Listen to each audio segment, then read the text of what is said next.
Hello, the Hive. So, welcome. Hello, the Hive. This is my knee-jerk reaction to episode 810, the finale, the season finale and series finale of Outlander ever. So it brings to your mind when you hear about all this with the base talk and all that stuff, and her going the next day to the fire, like recaps that to your mind to bring your mind back to that moment so that it's fresh to you when you see this ghost thing at the end. So it's perfect. Even the idea that were they dead? No, I thought they were dead. We thought that too, but no, they weren't. They were just sleeping. They were just resting until they were able enough to go back. So all of that, perfect. And this flows into a series of goodbye conversations, which, like I said, felt a little snoozy, but it was lovely. We have Roger and Bree picnicking on their future home site, talking about I think our home will be beautiful here, blah, blah, blah. And she tells him not to be a hero. And he says, well, if worst comes to worst, I'll sing my way through it, whatever. And she says, just make sure you come back to me. We all need you. And he says, and I need you as well. And she says, and bring my dad home. And so that was cute. And then the next one we get, that's kind of our bye to them. And he said it reminded him of their first scene when they were picnicking, when they first met on the drive, and they were talking about things, and it was just them two kind of in a picnic, because you could see there was a blanket there. We must have shot shots with them sitting there picnicking and talking, and then them standing. And they kept the ones of them standing, but I think they filmed more with them sitting. And it was longer at first, probably. So then we get the Claire and Fanny. Now, this was part, of course, was not in the book, but it was very poignant. And again, though, I was wondering, like, where is this driving to? And like I said, I've seen the theory that she had some connection to help, but I really don't think that's it.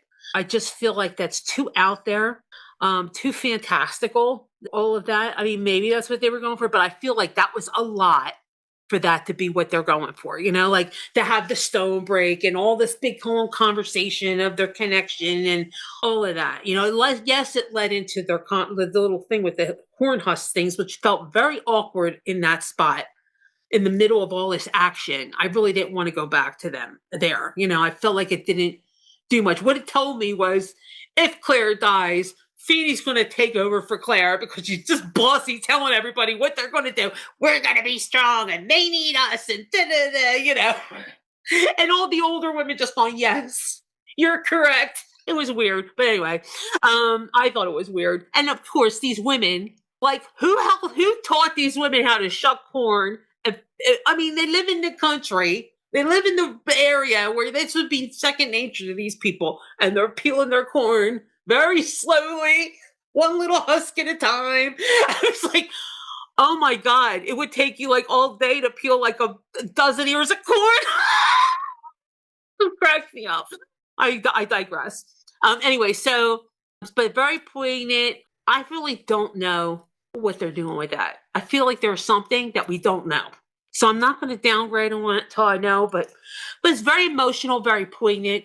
Of course, she's a rock star, the way she just emotes, and I don't want you to go without me, and I just found you, and it was something, and I did feel for her because you know what? Like in the story, like, yeah, I can imagine she's traumatized at the idea that she's lost everybody and now I'm going to lose you too. Please don't go without me or take me with you. Like she didn't want to be abandoned again. I get that. Like that was poignant, I thought. And it fit. That was the story they told. So they had to continue with that. I really loved the Brie and Jamie convo that happened next. I like that they got worked in because that's like from a couple books ago, I believe. They worked in that she looks like her mother-in-law. She's like, you look like he's like, I'm glad you can smile about it. And he says, why? I'm only smiling because you look like your mother there. And she's like, I never look like my mother. We got that's all like direct from the book. And he basically tells her how proud he is of how he doesn't hold anything against Frank because he's so thankful for how Frank raised her. And he's so thankful that she was able to be in his life and all this kind of stuff. So it's all beautiful. And then we get Ian and Rachel, and she wanted a private goodbye instead of like seeing him go off to battle and gave him a kiss. It was at this point, I'm like, okay, let's get over all these goodbyes. Let's move, And then we get the Claire and Bree, this intense hug, no words said. And it kind of felt like it was literally Kat and Sophie kind of saying goodbye to each other and hugging each other because they're very close. So I thought that was all nice. But like at this point, I was getting antsy. Like, okay, enough with all this goodbye stuff. Like, let's move on. Like, it's getting slow now. It's getting drugged now. And so then we get this beautiful scene of Jamie and the Beast, which I loved. Also, right from the book, just wonderful.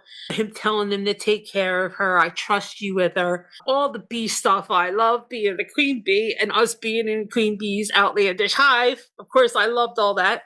And in the book, he thought about it as he was walking back. And I will have some peace there. Peace comes dropping slow or whatever. But he says it. Oh, I just remembered another piece of that poem, and he says it. And I feel like it's representative of him because as he's coming to peace with this fate that he has, that's approaching very quickly now, it's kind of like it's coming slow to him that this peace is dropping slow. So I kind of felt like that was very beautiful for him. And then we're off. And I'm like, yay, we're off. And as we go, all the people are there. We see Hiram. He ends up being the sacrificial lamb because somebody needs to die in this episode, I'm sure. I'm glad it was him. All the hodgepodge militia, Buck and Aaron and Josiah and Ian. And as they're going, they pass the church/lodge. And we see the Betsy Ross flag hanging on the front of it. And you see Jamie kind of tip his hat to it, kind of, or like nod to it, like he's giving it respect. But what I thought about was now, like this was supposed to be neutral territory. Remember, like this was a lodge. We weren't going to pick a side. But after the whole showdown, like, that went out the window. Now it's like, oh, okay, now we're patriots. I'll put the flag up. That's what it reminded me of. Like all that crap of trying to be neutral and trying to like get everybody. I am a patriot. If you ain't, either gas up and go or get with the program. I like that we get to see that he's fully out there, that this is where he stands. And he nods to it like, it's the last thing. If he thinks he's going to die, it's kind of like he's saying, like, I want the best for this movement, and he's given it respect, which I thought was nice. So that kind of progresses from where everything was supposed to be neutral before in the beginning. So I like that. Then they fought together with Cleveland, who ends up falling behind Jamie, which I liked. Danny could teach them brothel-based corn-shucking pointers. Terry! So they would be able to shuck it under 2 minutes by the clock. Oh my word. Yes, she should be a pro if she has been like learning anything. Gotta shuck that corn. Oh my word. Now I'm not gonna be able to watch that again. And Brianna, must be very slow with the way she shucks Roger's corn. Very slow, drags it all out. It would not be the hive if we didn't get saucy once in a while. Okay, so we finally arrive at Kings Mountain, where the militia makes camp. Jamie briefly speaks with Cleveland, who tells him that Patrick Ferguson's loyal militia is up on the mountain already. And Jamie's like, takes the high ground. And he said that Ferguson is wearing a red checkered shirt. He's riding a white stallion, so he should be easy to spot. So far, and you could see in Jamie's face, it's checking the boxes. Like, yep, Frank said that. Yep, Frank said that. That fits. This fits. You keep seeing like him asking questions, hoping that something is not the way Frank said, but it keeps coming out to be what Frank said. He says, all provincials, are they? Because he knew they weren't. He said, no, near half of them don't have uniforms at least. And you kind of see. And the other one says, well, they all have guns though. And Jamie is like looking stressed, and he's like, how many are there? And he saw a few more than us, not enough to make a difference. And then he hears Frank's voice. The forces were nearly equal, though Ferguson's troop numbered over 1,000 compared to 900 patriots attacking them. So he's like, you can kind of see, great, And so then we have Jamie and Claire. They have their combo next to the river. Wouldn't be Outlander without a combo by the river. Combo by the river, and note that it's a muddy brown river.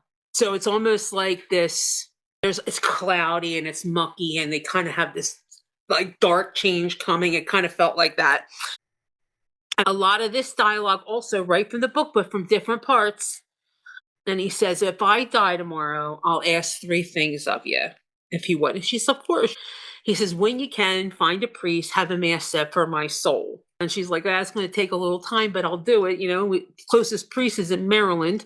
Which actually is very true because Maryland became like a very Catholic colony. Like a lot of the Catholics migrated there. Anyway, and then he says his second request, and he tells her about Mandy bringing him a bone, that she was covered in mud, and she brings him a bone that she found, and she asks what he thinks it was. And he says, it's backbone of a beaver. And she asked me if I can hear animals. So right away, she goes like this, and she says, wow. And right away, I'm wondering, like, oh, wow, is she like Dr. Doolittle, where she hears animals and talks to them in their heads and stuff? You know what I mean? Tom would definitely want that power. If he could have a superpower, he wanted to be able to talk to the animals. Anyway, and he says she told him that they sense each other and their parents, but they only sense him when he's right there around her. And he tells her about the colors and how Jem is red, but he's the color of water. And Claire says, regular water or brown water? And he's like, laughs, he's just water. And he says that Davy is water too. And he says, I think that means he might not be able to travel like me, and so forth. And notice they don't mention Fanny. Fanny's not mentioned. And I feel like if that was what they were going for, this would have been a time to say, they also say Fanny, like she sees Fanny from a distance as well, so somehow it's like confirming, oh, wow, she has that gift, I need to talk to her. But something to kind of reinforce that wasn't said at all and added to the scene. So I don't know what to make of that. Anyway, she says, you should ask Jem if that's what he thinks. He says, I will if I see him again. And then he says, if I die, you should all go back. And if Davy can't travel, let him stay with Younging and Rachel. Now, in the book, she kind of was like, all right, but she doesn't say that in the show. He says they'll love him with all their hearts. They'll keep him safe. And she says, I'm sorry, I can't promise you that. Brianna would never leave her son. As for me, this is my home. This was added. So this was said. So this whole idea that Claire just decided to die with him and not go back, like that's not what she said here. Why did they add that if that wasn't what she was going to plan on doing? So I kind of don't feel like that's where they were trying to go. And she says, and if God forbid you're gone, well, then I would want to stay here where I can feel you all around me in the life that we built. So I kind of feel like she was not on some death wish to leave her whole family and leave everybody. Like she didn't say that. And that was added. That wasn't something from the book. So I don't feel like that was her intent. And then he says, number 3, remember me. Completely ties into the end of this episode with remember me was his request. And then he plans to forget me nots. I can't even take it. It was so good. Anyway, the next scene is a sex scene. And I want to just mention quickly on this. I thought it was a really beautiful sex scene. Very tender, very poignant. And they shifted position from the typical position. I started there, but even that was better than it normally is because they actually took clothes off. You saw, not that I need to see boobs, but you know what I mean? Like it was so chaste the last season or 2 seasons or whatever. It was like nice to feel like a little glimpse of somewhat the way it used to be. You know what I mean? And then they shifted position. It just became a little more natural feeling. And beautiful, and it was like they were trying to treasure every touch, every feel, everything, because it was going to be the last, or it could be the last. So I thought it was really beautifully done. It was probably definitely the best sex scene between them of this season, but maybe even of 2. It's been a while since we had anything decent from them as far as a sex scene, so I liked it. They wake up and it's dawn. They have a talk about, well, the sun's rising, just like it always does, just like it is on the ridge, and all of that. And Jamie has a word with Roger, gives him this cross on the leather thong, so no one will shoot him, at least from the front. That's all from the book again, like all this is from the book. Jamie gives them his men a little pep talk, or like hyping them up and going for freedom and all that kind of stuff. It's very reminiscent of a season 2 Jamie pep talk to his men, and all that. And he has Roger pray over them, also in the book. And he tells Roger and Claire to stay back. You're not going to be needed till it's nearly over. And then he turns to Roger, says to look after Claire and to pray for him. Then he turns around to Claire and he tells her in Gaelic, I love you, my heart. And she says back to him, I love you. And they kiss, and he kind of like gives a bow as he turns to go, which is very like Preston fans. It made me feel like that. And season 2. And this also circles back to if my last words are not I love you, you'll know it's because I didn't have time. So he makes that his last words. He doesn't say another word after that. He kisses her, he bows, and he turns to go. So even though it was precious, you almost feel like another like doom and gloom feeling of this is not going to end well, because he wanted to make sure that that was his last words to her. So, and as they go, she tells Roger, I feel like the Lady of Shalott, which is all from the book. Only in the book, I think it's more in her thoughts. I don't know if she has this conversation with Roger or not. I can't remember. She says, it's like I have to watch through a mirror and I can't leave. And he says, well, let's not crack it yet, which of course she doesn't listen. So the fighting begins. And from the time the fighting began, I was so like heart and throat watching this whole thing transpire. I thought it was really well done. I'm really glad. Like some people thought it went too long. I didn't think it went too long. I was glad that they put a lot in. They didn't just wuss out on this battle. They gave it a lot of energy. Also, the thing I liked about it is you saw each of your key characters, Josiah, Ian, Buck, Jamie, even Roger, trying to talk to Claire, but doing what he does. But the fighters, you kind of got the sense each of them had their own style. Like the people that did the fight work and the stunt work and all that kind of stuff and did the fight sequences, the choreography, they do try to make each character have a distinguished style. And you get a sense, like with Buck, he had a lot of Dougal's vibe in his style. Of course, you got Mohawk Ninja with Ian. You got Josiah, who just like seemed like he just was very straightforward in the way that he did things. And they each end up kind of saving each other, getting each other's backs in situations, which I really thought was great. We see Hiram Crombie fall first right away. At least he died fighting and doing something good. And then in the medical tent, Claire's like sitting there listening to the thing. They're standing in front of the tent. She's talking to Roger and blah, blah, blah. And all of a sudden you're hearing the sounds of the battle. And she's sitting there like kind of going, getting antsy-pantsy. And then she just turns. I thought was great. She turns and she starts rolling up bandages, putting her gun in her thing, and Roger catches her. He says, Claire, she says, don't you fucking try to stop me. And off she goes. Mira is correct. I was like, oh God. And that's when we go back to the ridge scene and the little corn shucking and shelling beans or whatever. They didn't look like they've really ever done this. To me, they just look very, I might get this corn shucked in an hour. Oh man. Anyway. And then, they're like worried about their men, and Fanny like is at the door and she holds her little faith locket because, they talked about faith, have faith or whatever when she was talking to Claire, and she's like, comes out. She says, they need us to be strong or else they won't come back. So we need to be strong for them. And then Bree's like, she's right. We do need to be strong for them. And they like kind of smile. Okay. Yes. So I don't know. That seemed kind of weak, that scene. I kind of felt, why don't pull me out of all this action? Like I didn't want to be pulled out from it. So I didn't really like that scene. I hope that's not supposed to be some hinge thing. And the reason we did all this Fanny stuff, I really hope that's not what they were going for, because I wouldn't have liked that. On King's Mountain, battle underway, and Buck is by Jamie's side, which I loved. And they're sitting there, and then all of a sudden he hears the whistling. With the whistling, right? And he hears Frank's voice say Ferguson had enough voice to call above the roar of the battle, so he used the whistle to manage his troops. And in the book, he thinks like calling a pack of sheepdogs or something like that, He thinks that in the book, but he says it to Buck, who's sitting next to him.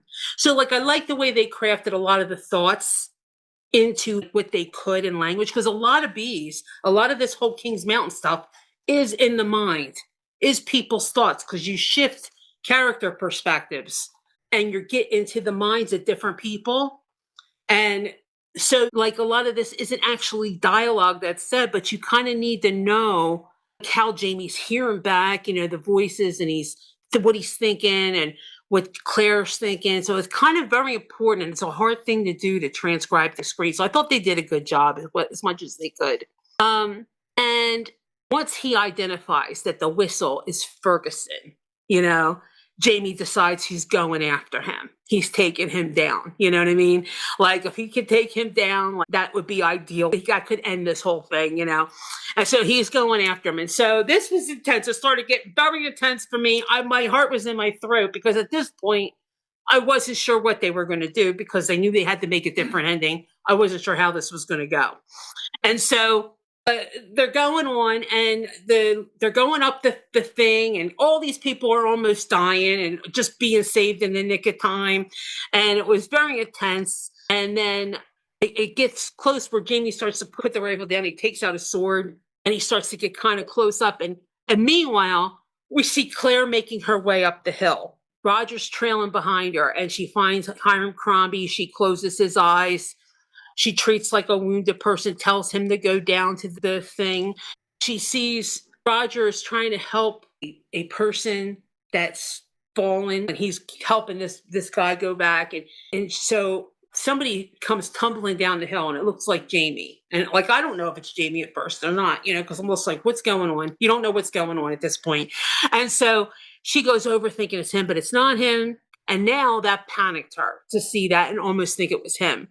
So she decides, I'm going in for it. Meanwhile, Roger's yelling her to come back. She ignores him. She makes her way up. Watching Claire in this whole thing made me a nervous wreck. I'm like, oh my God. I started feeling like, oh my God, I know what's going to happen. It's going to be that she's going to get somehow in danger of being killed. And then Jamie's going to get this fatal shot or whatever, saving her. And then she's going to feel guilty. Like, I had this whole thing. I'm like, my brain is going, But I was scared for her. Like, even though I know this isn't how it's going to go. Like, it's so petrifying watching her go up this thing with all of this fire, all these soldiers all around her. Even though you read it in the book, it felt so chaotic watching her go up there. And then she trips, falls, her bag goes down, had her gun, all her shit in it, She looks at it, and then here's more stuff up there, and it just starts to go, and Roger's trying to get her. She's not following.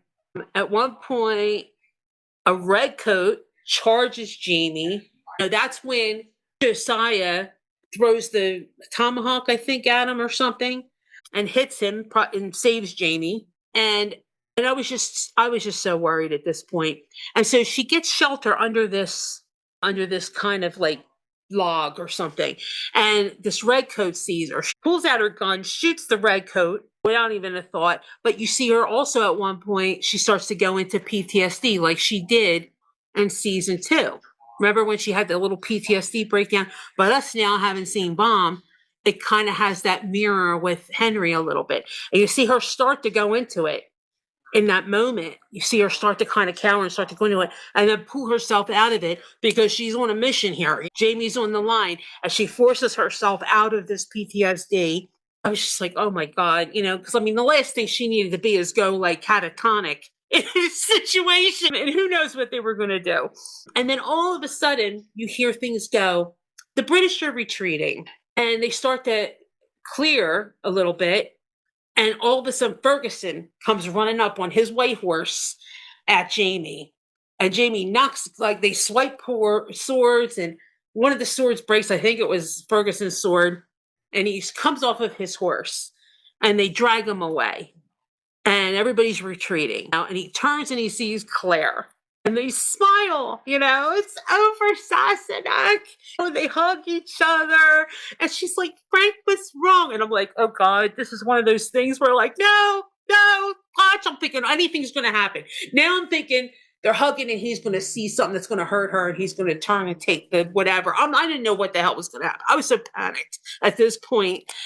And so they're smiling and everything. And then she's like, goes that she's going to start to go back down to the hospital now that everything's okay. And Jamie goes to like celebrate. and join his men at the top, as everybody's carousing and everything. And Ferguson and these other people are sitting there. And I was just like, oh, like, I still don't know what the hell's going to happen here. And he pulls out his pistol and he's like, "Do I have your surrender?" So, and it was more for show. You get the impression it's for show that he's doing this, and like a swagger. He's so elated. He beat death. And then Ferguson says, "I will never surrender," and pulls this pistol out, which why he even has a pistol. I think what happened was the generals and the higher officers were allowed to keep their sidearms because it was kind of like an honor thing. Once you were like beaten, you didn't take it was like a respect for them being a gentleman or whatever. I guess. I don't know. But somehow he still had the weapon and the battle was lost. And so he didn't think of it, and Jamie would honor that he was a fellow soldier, would want to try to honor who he, like what he was. But at the same time, like this guy has done some horrible shit. Anyway, but he wasn't going to surrender and he shoots Jamie in the chest. And Jamie just like, and Jamie's probably thinking, son of a bitch. And you're like, oh my God, Now, of course, in the book, this all happens differently. He gets bit by the snake and then he gets like 4 different shots because he's distracted with the snake. I thought that Claire was going to be the snake that distracted him and got him shot. That's what I thought they were going to do. And I was really hoping they didn't do that because I thought if they do that, then she'd have to carry the guilt that she caused his death, or whatever. That would even be worse. And so Diana has a deed about this, about Ferguson. I'll share with you.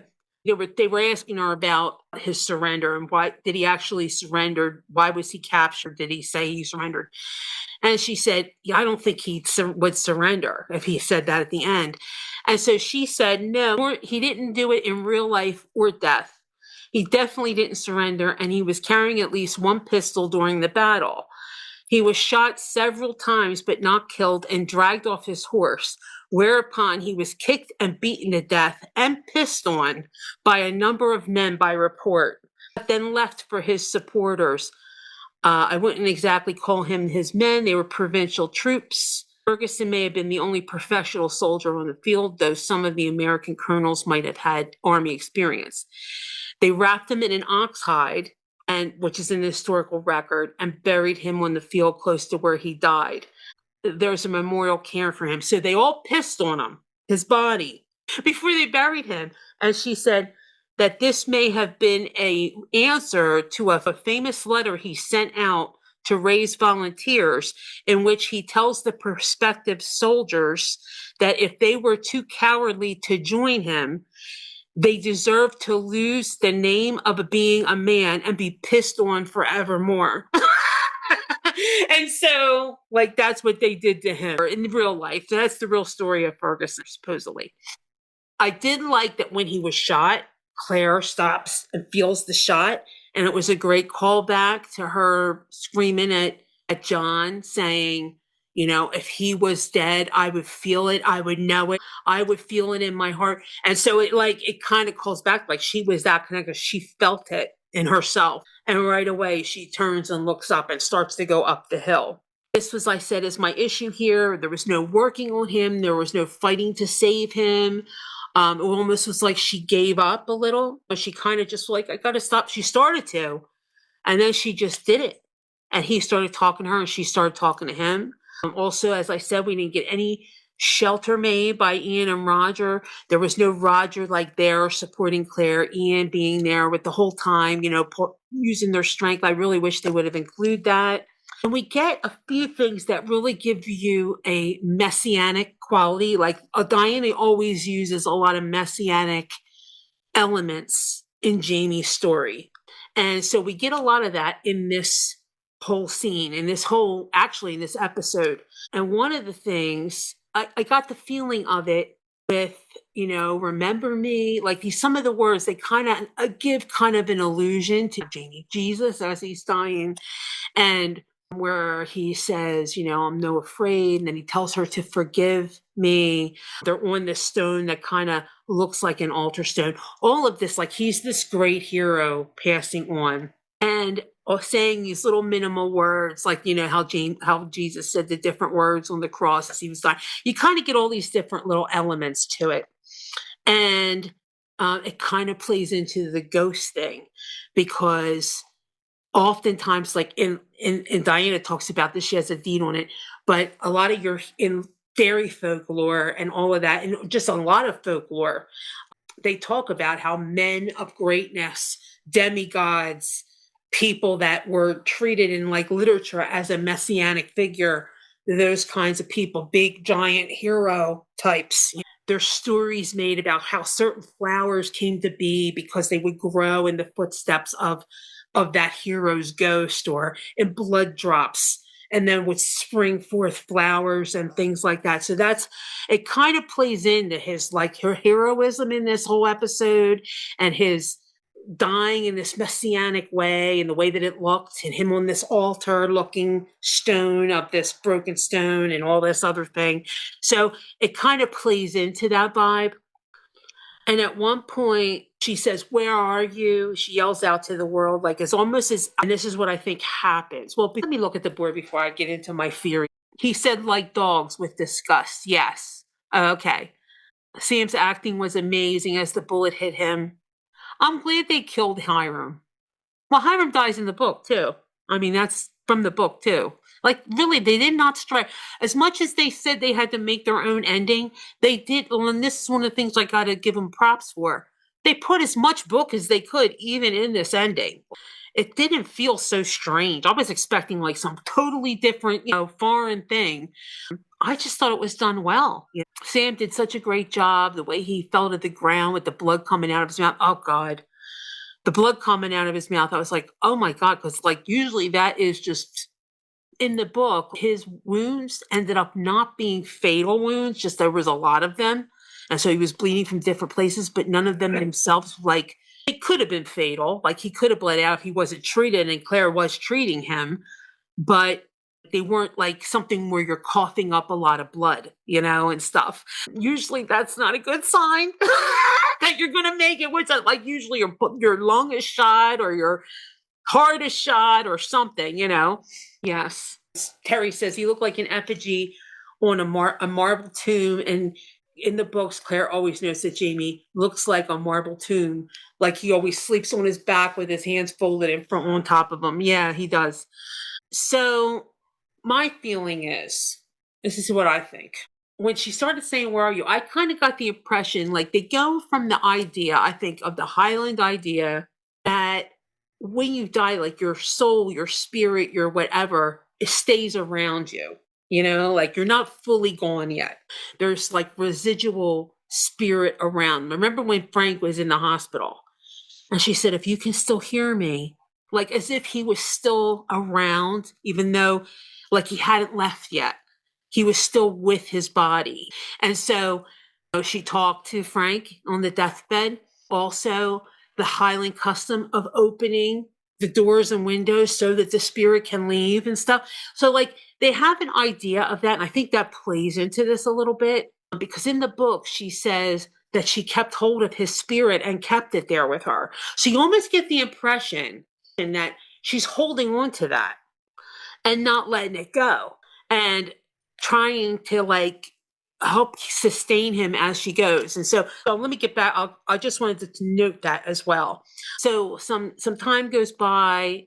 All the men leave except for Roger and Ian, and they start to try to get her to come with them, but she won't go. And Ian says, "Auntie, he's gone." She doesn't move. And then Roger says, "Claire, it breaks my heart to say it, but we've lost him." And she says, "He just needs to rest. He just needs his strength, just needs to rest." And I think that ties into the bees. That no, they weren't dead. They just needed some rest. But I thought they were. So I think that's tying into that idea. But in her mind, she wants to calm him so he can get healed. I think that's the idea behind the healing power. I don't know if she consciously knew that, but she knew what he needed basically so that she could then work on his body, her healing power. So he comes back and night goes by. She stays with him the whole time. And I think at that point, she's holding on to his spirit. She's holding his presence there. She's not letting him go. It's almost like the way I think of it. It's like he may have died, but he was like brain dead. but it's kind of like somebody being kept on life support, you know, when they're not really, their brain is dead, but their body is still alive and functioning because they're being held by life support while his spirit was still around and while, she was holding on to him. As she's holding, this is how I see it, as she's holding his body in her hands, basically, she's helping it to function while he's separated from it and keeping it like the body systems going to keep the life going so it doesn't completely go. And then when Roger says, Claire, I hate to say it, I know how, I'm not going to pretend I know how you feel. He holds his cross. He's trying to like get strength of what the right words to say to her. But things need to happen now, we need to bury him. It's time to take him home. And she just looks, and when he starts to like reach down, she pulls him back to her like this. And he leaves, not knowing what to do next. And she looks down in Jamie's face and she says, he is home. And she lays down next to him and closes her eyes. And then her hand goes like this, right? Like you can't see what I'm doing. Her hand goes like this. And so now I'm going to get into what I think. So I think in the book, okay, in the book, there is a point where she's struggling. And this is one of the things you see when you hear her talk about her power and how she talks about when she didn't really know what it was yet. She was just getting things and she's kind of trying to process it as she's feeling things, because to her it's normal, but it's not really normal. It's just her power coming into play. And she says, there's times where I feel so connected, I could lose myself and I have to pull myself back from it so that it doesn't totally take me. I get so lost in like their systems and stuff, basically. Like basically I start to lose myself is what she says. And I think that holding herself back is the thing that doesn't kind of let the whole power work, because she doesn't let any of herself completely 100% go. And I think in that moment, that's her doing that in the book and in the show.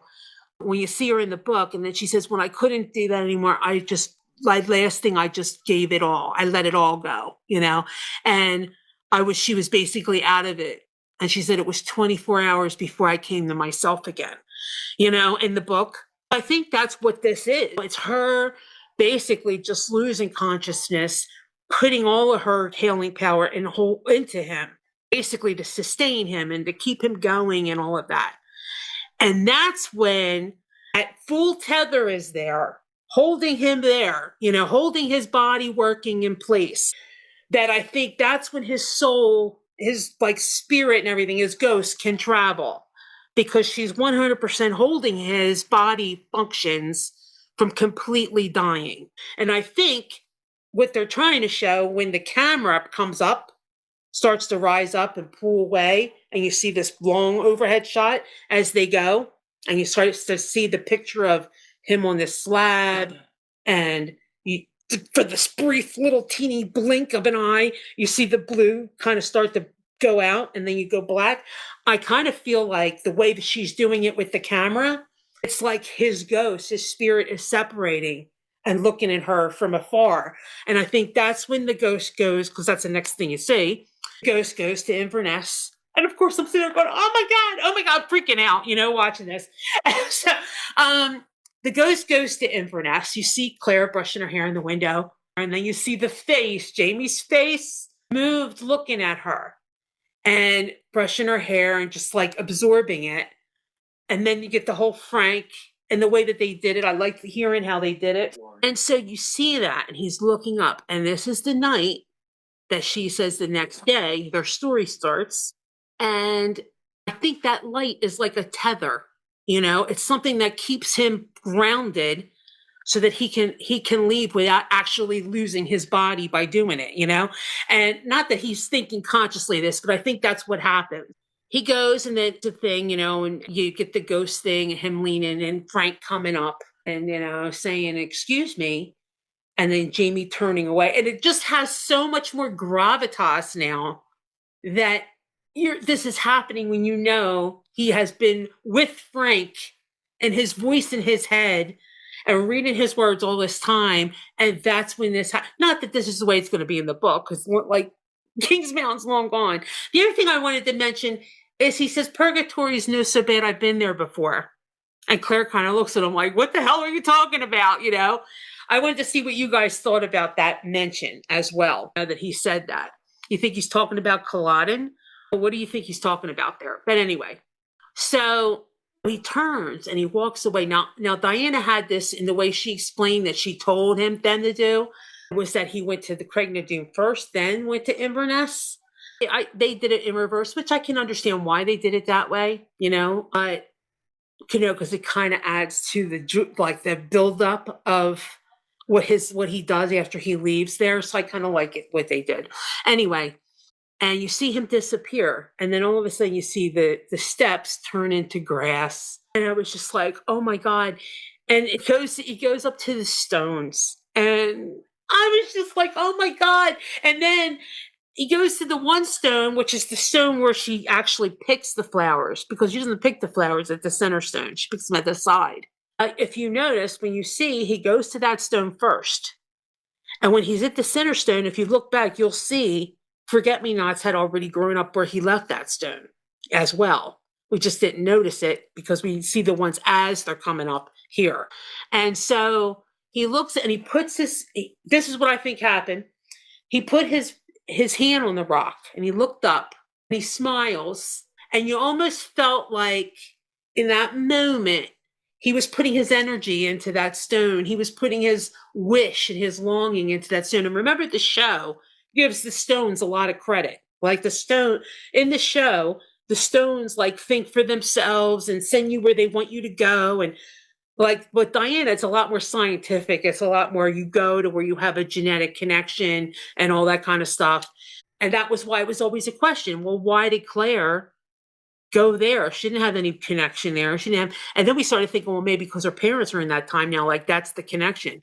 But I think what he did was he put his wish and his heart and his thoughts into like, come back to me, remember me, and all that kind of thing as he touched that stone and in that space of that circle. And it is a fairy circle, like the mythology of it, the idea of a fairy circle is like they are there and magical things can happen, and he is a great hero if you want to go into the hero folklore and, the mythic demigods and all that kind of stuff. He is like that kind of a character.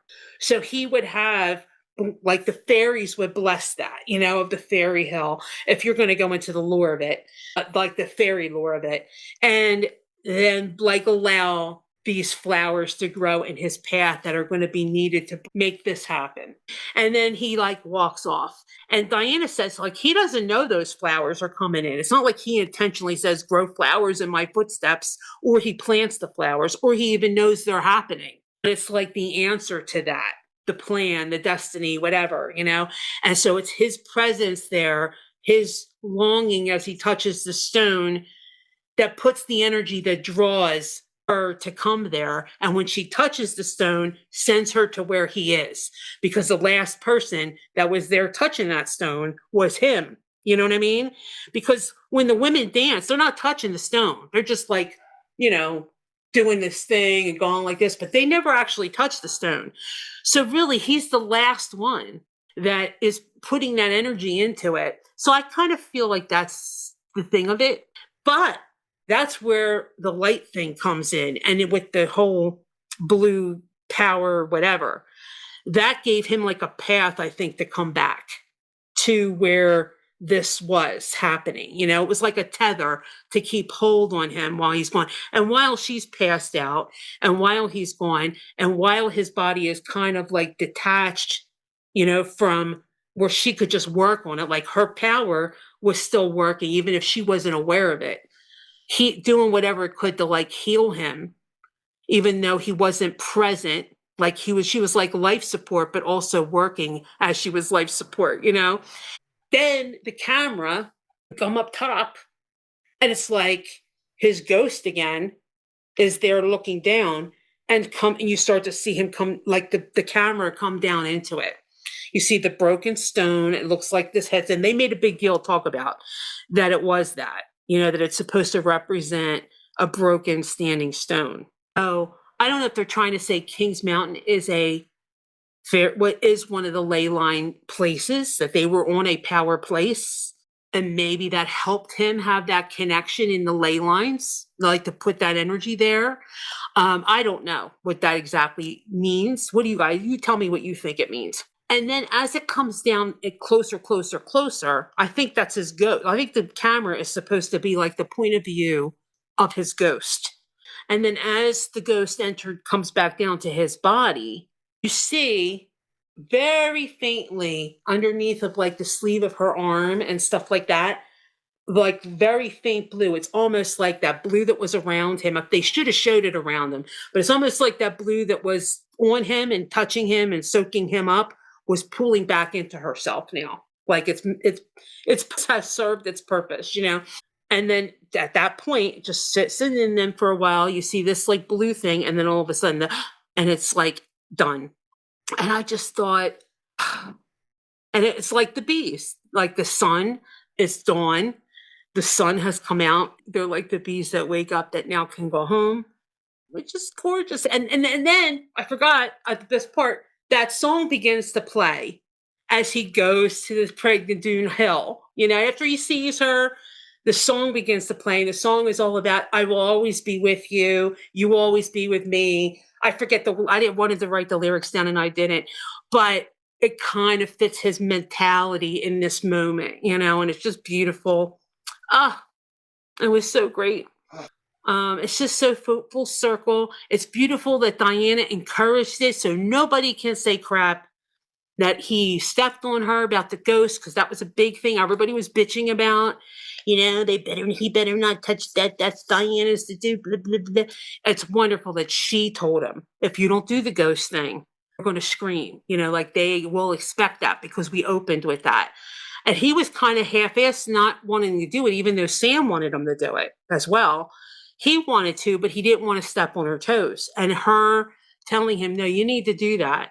And then giving him her idea of and why and what it means mythologically and all that kind of stuff.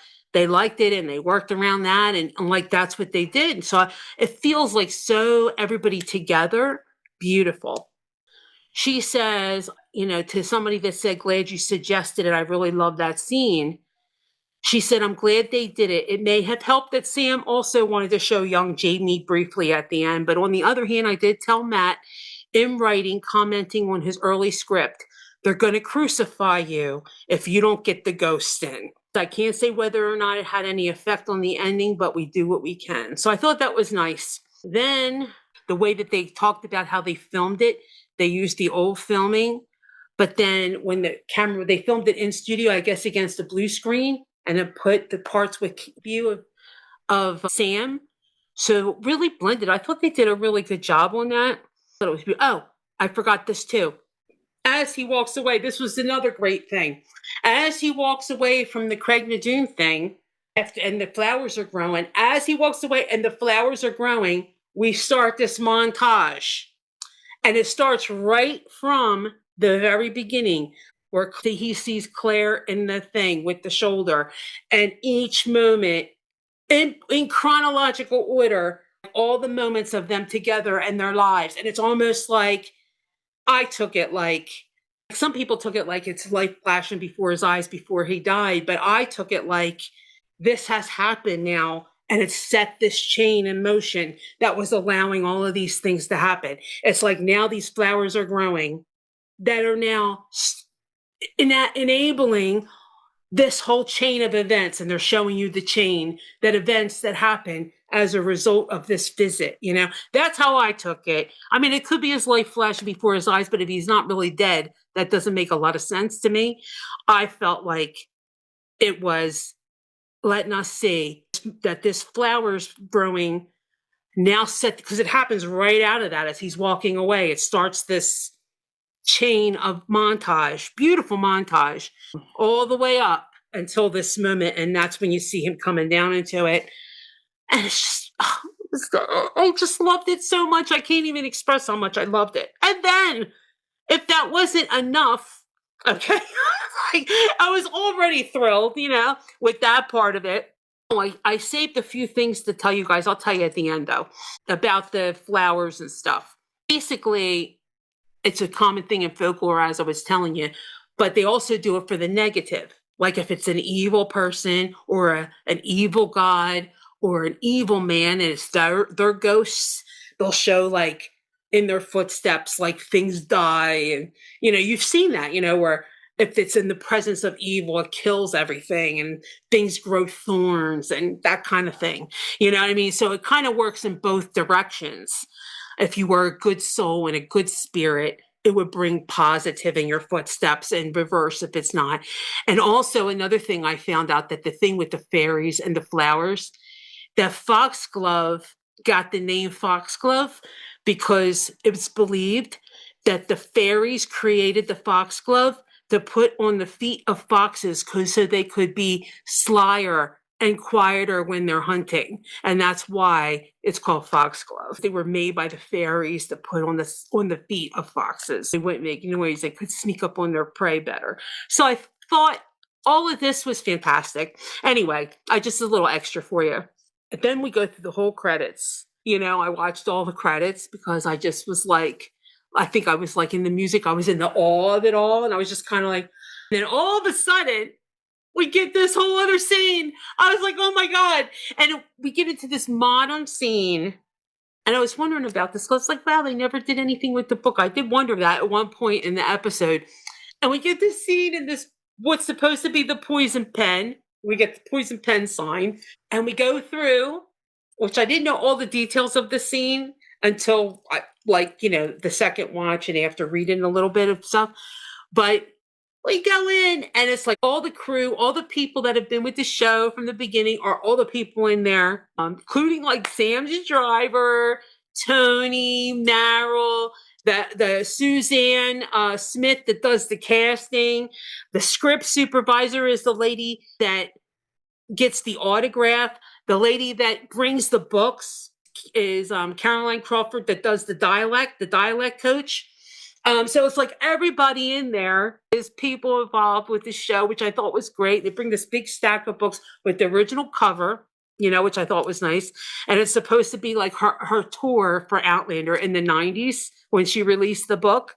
And if you look on the desk is the little dragonfly and amber thing was on the desk. And all through the shelves, you have all these little props from the show. They had Jemmy and Little Roger's plane.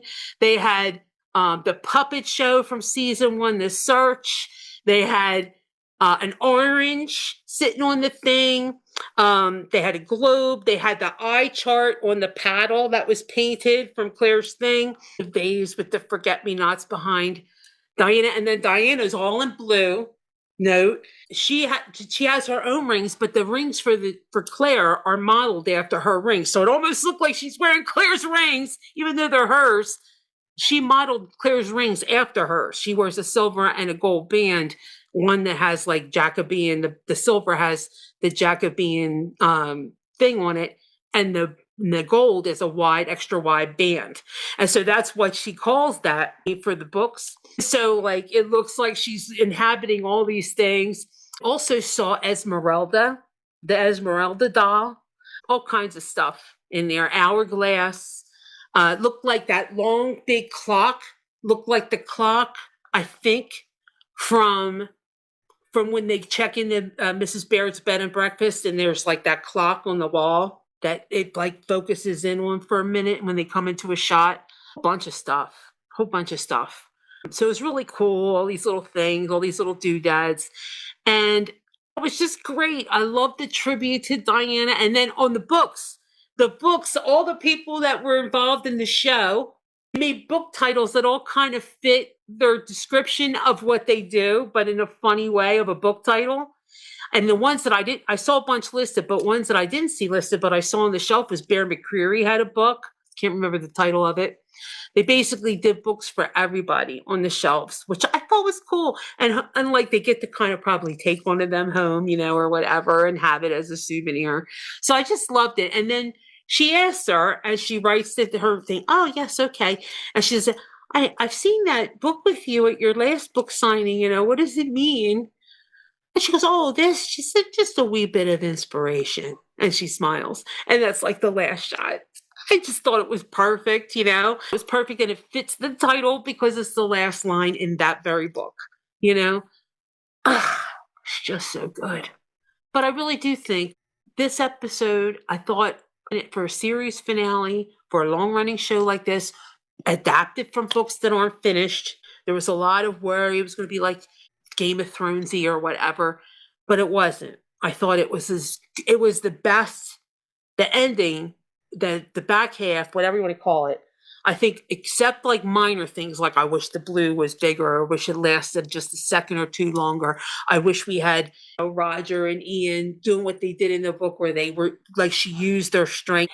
I wish they would have created shelter for her because they just left them out there with exposed. She's wearing a thin skirt like shirt. They should have did some kind of a shelter for her like they did in the book. And so I would have liked all those things, like those little thoughts to be connected to something that, made sense, like in those little bits and pieces, but they were minor things in comparison to the grand element of it all. And I just thought it had the mysticism and it had the circular bits, and I just loved it. Loved it.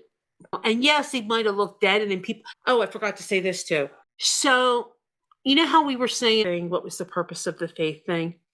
What I've come to is the reason I think that they wanted to do it was to create a sense that it's possible, if you were in your full power, such as what Master Raymond had, that it's possible that even if something appeared dead for a bit, where you really thought this was dead, it is possible to then still use this power to revive it and heal it in an impossible thing where you think it would have been impossible. Because here you see him looking lifeless and they all think he's dead, and like a day and 2 days goes by or whatever before you see them take a gasp of breath again. And so to sell that, you can't just go by the baby. Like it just kind of is at first like a touch with the baby. That wouldn't have been enough because everybody would have said, well, that's different. Like that baby was just born. It was just okay. It was just like it happened instantaneously. And that's not the same thing as it's like dead baby for however how long. And she held it all day and all this other stuff. So this allows, I think, is what their thought was. This gives another layer to support this ending that, yeah, that she had just had it then, but now it got stronger.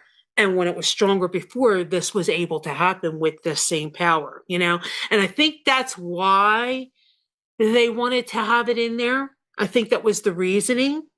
And when they knew that Diana was thinking of doing that in a novella or a side book, they didn't think it would be a problem, maybe as much as it was, until it was already done.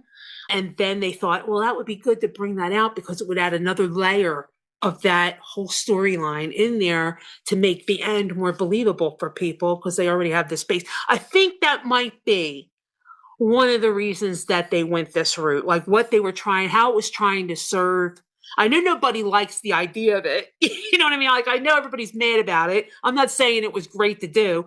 My thing is, I try to say, like, well, why? What was it accomplishing for them? And if I look at that aspect of it, I can see that purpose in it for them. If they didn't think it was going to be a problem because Diana was thinking of doing it herself, would have thought, okay, well, she was thinking of doing it herself. It must not be a terrible idea, And then they thought this would fit in with this. It would lay some groundwork for this to be normalized a little for people. I think maybe that's why they did it, But I don't know. I'm just saying that this ending, for me, gives a little more purpose to it. Not that I'm defending it or whatever, don't everybody at me. I'm just explaining what I thought. By the end, I thought, okay, I can see why they might have thought that would help them. You know what I mean? Not that they were trying to be assholes and all this other crap. Diana is Claire. Yes, the whole thing is really her biography and she's a time traveler. Okay, the thing I wanted to share with you all real quick, and then I'll see what the board is saying, and then I'll click it off.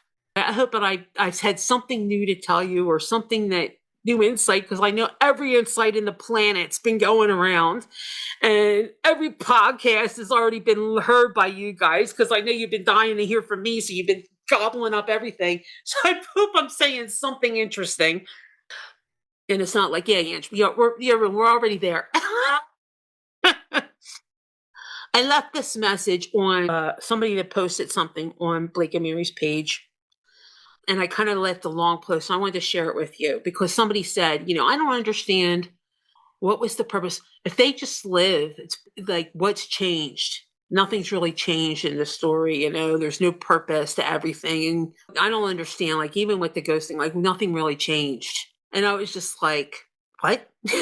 So I wrote this long piece. I said, there has certainly been change. Their entire story is actually put in motion because of this episode.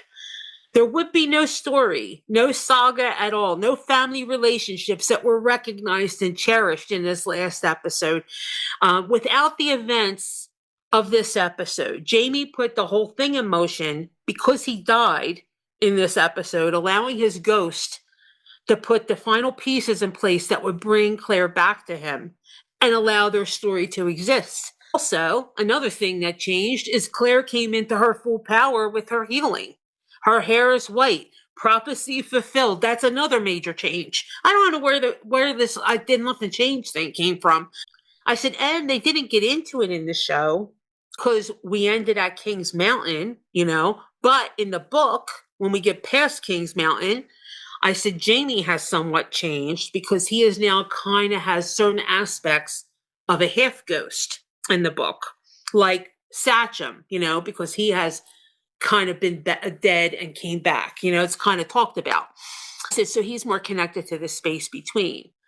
I said about Claire, it was prophesied in season 4 by Adaway, nodded to by Master, because they were saying like all this with Claire just came out of the blue and all this kind of stuff.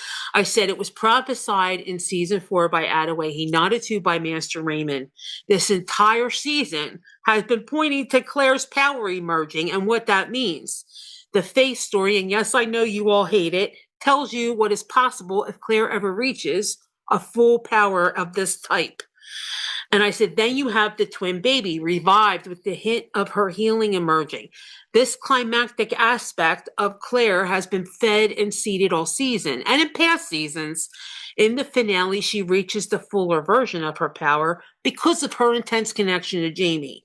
As far as Jamie's ghost, that release of his ghost to travel to the time that he knows she came back, watches and yearns for her, goes to pregnant Doom, puts that longing and yearning energy into the stones with almost like a final request appeal. And to Claire, remember me. That was his thoughts kind of going into that. He walks away back to the past, leaves the forget-me-nots in his wake, which draws Claire. When she touches the stone with no knowledge of Jamie or focus on him, manages to go there. The residual energy he put there drew her to him. This is what I believe. So it's the critical connection that started all of this. He had to fight. And this is what I wanted to say at the end. He had to fight at King's Mountain. He had to have his spirit separate to go to her, as we saw in season 1, episode 1, to create the circumstances that allow their story to happen. It is a Mobius twist of sorts.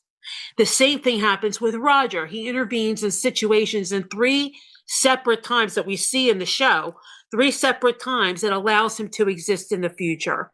So this is very much an Outlander lore. It's really terrific and beautiful, and it certainly matters. Like this whole, it doesn't matter. I'm like, what do you mean it doesn't matter? I said, it certainly matters. It makes the whole story possible. It's also a beautiful bookend to reveal the whole story. I said, that's always been a question about the lore. What caused Claire to travel there when she had no prior connection to anyone there? This answers that question. So while Jamie and Claire have been hoping to avoid this fate all season of dying in this battle, the fact is that dying in the battle had to happen for Jamie and Claire's story to exist. And the finale plays that final piece out. I thought it was poetic and beautiful. And so that was my final thought on the show. Let me read you guys what you have to say. Next up is Bomb and this new series. I'm very excited about that. So let me know what you think about the new series. If you do, in fact, think it's a Lord John series, like we think, or if you think it's a Adventures of Fanny series. Yes, that's what he said. If they had to go and refilm Bit and Inverness, everybody would have known about it. And that's true. It would have been seen. It would have been known about. It would have been leaked. And then people would have been like, they're doing the ghost. And then probably everybody would have bitched if it was leaked and said, they said that they weren't going to touch Diana's ending and how dare they. And everybody would have hyped about it before it even happened. So that's good that they did it that way. So you guys think the purgatory comment was about Culloden? Or when he almost died after the snake bite? Yeah. She had the miracle handy. That was another little nod to her emerging power. Okay, so I'm glad you guys asked about the broken stone, or you guys are talking about that. What I think is it was symbolic in my mind. It was symbolic that they've conquered time and space. Like this finally conquers this last piece to complete this story, and it's like it's broken, like they're together forever type of thing. There's no like more that has to be done in that. That's how I took it. But some people took it like that even though it's like a broken stone, it's still there and it's still in a place of power, and that power added to what happened to help his ghost go back and her to heal him, and it amplified her. Like so that's what some people are saying, which like I could see that too. I love the montage. I agree with setting the events in motion. Yeah, I think so too. I think if you believe that he died, if you believe they died, which people think he died and they are waking up in the afterlife, some people think that, then I would say that the montage is his life flashing before his eyes. But I don't think that's what happened. I believe they actually woke up in that time, in the present. And that montage was that as they grew, that montage started. And the way that it kind of went from the first all the way through their whole adventure over the seasons. And it's all possible because of these little flowers. So I just loved it. It was perfect in that way. It was perfect. People report leaving their bodies. I know. Whenever you see like Beyond and Back, I don't know if you guys remember that. Whenever you see that Beyond and Back things, and everything, they always talk about like they left their body, they went toward light, and then they turned around. And he said that when he started to go cold, and she went to hear him, and he like looked like he was not breathing and not his heart wasn't beating. And she's like, "Oh no, no!" And that's when she started doing the hand job thing and like bringing him back, getting him to like his core source or whatever. Like he said to her, he saw a light, he wanted to go to it, and you wouldn't let me. Basically. So you kind of get that sense. Maybe that's what he means. I don't know. Lisa says the journal next to Diana tells me everything. Diana's Claire. Come on, look at her. She never ages. She is a time traveler. This is her story. I know, right? I mean, the woman doesn't age. Like it's supposed to be 1990, and that's pretty much like probably what she looked like in 1990 or close to it. I mean, honestly, the woman is ageless. She looks just gorgeous for her age. Unbelievable. So, what do you think about Fanny? You guys give me your Fanny theory, and then do you think? Well, maybe I told you something new with the star thing. Look at the beginning and tell me what you think if I'm on the money with the star thing. Oh, Lisa, thank you. Lisa says, "Oh, we love you best, Angela. You put us in a better headspace, and we appreciate it." Oh, thank you, guys. I appreciate that. Got to go shuck some corn. Terry says. I think the ghost storyline makes sense along the same lines as Roger's revelation that none of them changed history, God's plan, and that was always God's plan. Yeah, I do too. I think they were always part of it. This was, and that kind of feeds into that too. A good thought there, Nat and Natalia, because that feeds into it too. It was always meant to happen that they go to King's Mountain, that he dies at King's Mountain, that he go, like in the clinical sense or whatever you want to call it, the brain sense, but not the body sense, comes back. Like that was always meant to be and allowed all this to happen. They were part of it. Love that. It will be Lord John Grey. I'm so over Fanny. Lisa says, please let it be a Lord John spinoff. Do you think Fanny is going to be involved in anything? Do you think this is it for Fanny, though, Lisa? Because I swear to God, when I watched that Paley thing, and it was great. I love the Paley thing. Did you guys watch it? They put available to people. I don't like Astrid says, what did you think about Fanny sending power from the ridge when she asked the ladies to have faith for their men? and they connected hands. I just don't feel like so not in the lore. Like I would never think that is a thing. Like that's not really part of our lore, and I just don't think that's how it works. That 100 miles away, everybody can join hands and think of something, and then it's going to happen over there. Like I don't feel that feels very odd to me. I could be wrong. I could be totally wrong, and that might be why the whole thing happened and why we saw the stone break and all the other stuff. But I'm telling you, when I didn't think they made that clear, they should have like then went back and forth to it or showed that there's a connection, of some sort. And I didn't really think that. I just thought it was her saying, taking the lead, being the Claire in the situation. That's what I thought, but I could be wrong.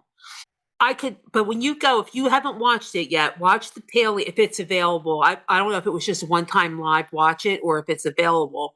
But if it's available, watch it when that question comes up.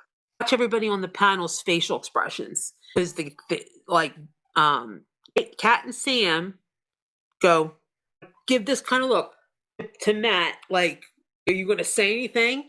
See what he says on it. And he's just like, no, I'm not gonna tell you that, or whatever, and or something. Like he has this kind of coy thing going on, you know what I mean? Like he's hiding a big secret. And I could be reading into it, but I'm telling you, it looked like that to me. And I feel like, let's see, I don't know. I'm hoping that if it's anything, that she goes to bomb. I don't want it to. I want it to be the Lord John series too. I don't want it to be the Fanny series. But she's such a good actress. I could see them wanting to keep her and keep her in the mix. You know what I mean? Um, Ruth says maybe Fanny is a future season on Bomb. I don't know. She's growing. She is fast growing into a young woman, not a little girl anymore. I like Fanny too. I don't have a problem. I mean, I don't like, yeah, I don't really, I'm not happy with all of the chaos that Faith caused in the whole situation, that whole line.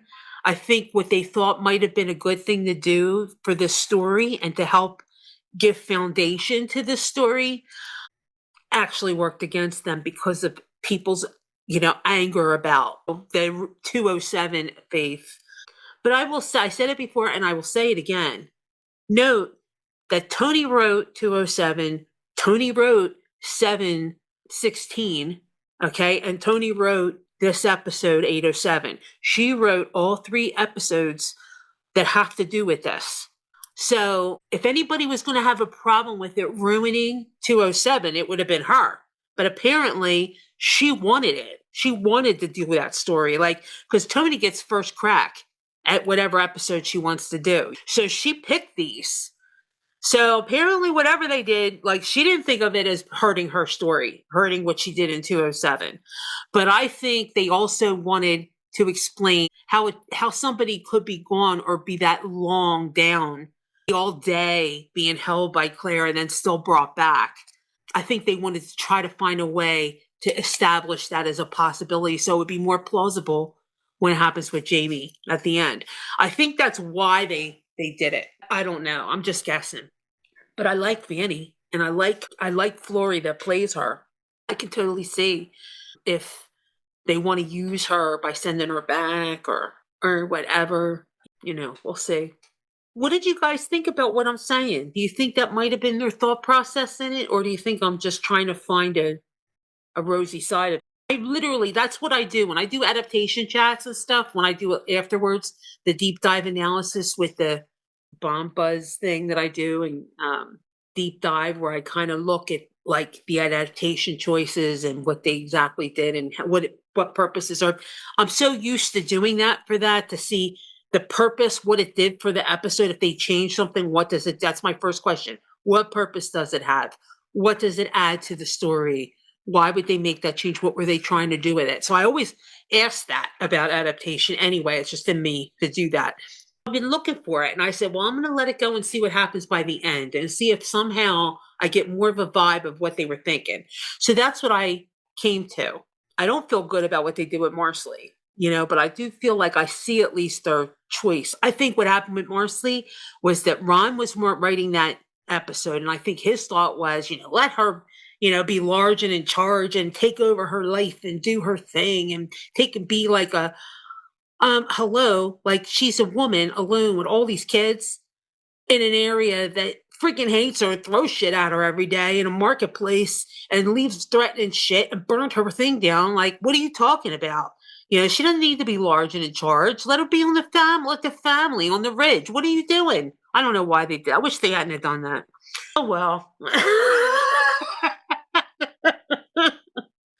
I think anything is possible. We all look for what it all means.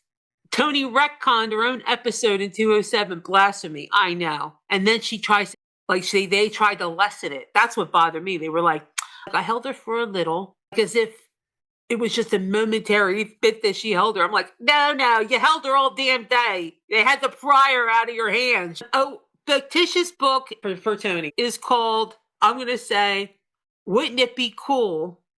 That would be a good one for Tony. Wouldn't it be cool if, or I know it was this way in the book, but yeah, that's what Jean says. I had said all along that they brought Faith back to show someone who has full power, anything is possible. That whole thing with Marsley was now fulfilling, and Jamie would never let her go back alone to Savannah. I agree. So anyway, all right, much love, everybody. Thanks for hanging. Hope you enjoyed. Sorry it took so long to get here. YouTubers, if you're watching this on YouTube, thanks for hanging with me. I'll be putting other things up for Bomb. I'm going to start putting them up on YouTube. I already have a few done, and I have a couple recorded and still need to be edited, but I'm going to start working on that. And then I still have to record the last couple with my co-hosts, the Bomb Squad. I have like 4 left to record, so I'll get those recorded and we'll get those posted. So they're all there, and they can kind of lead you into the second season of Bomb before the promo rounds start, and I have to start dealing with that. All right. Much love all. Bye.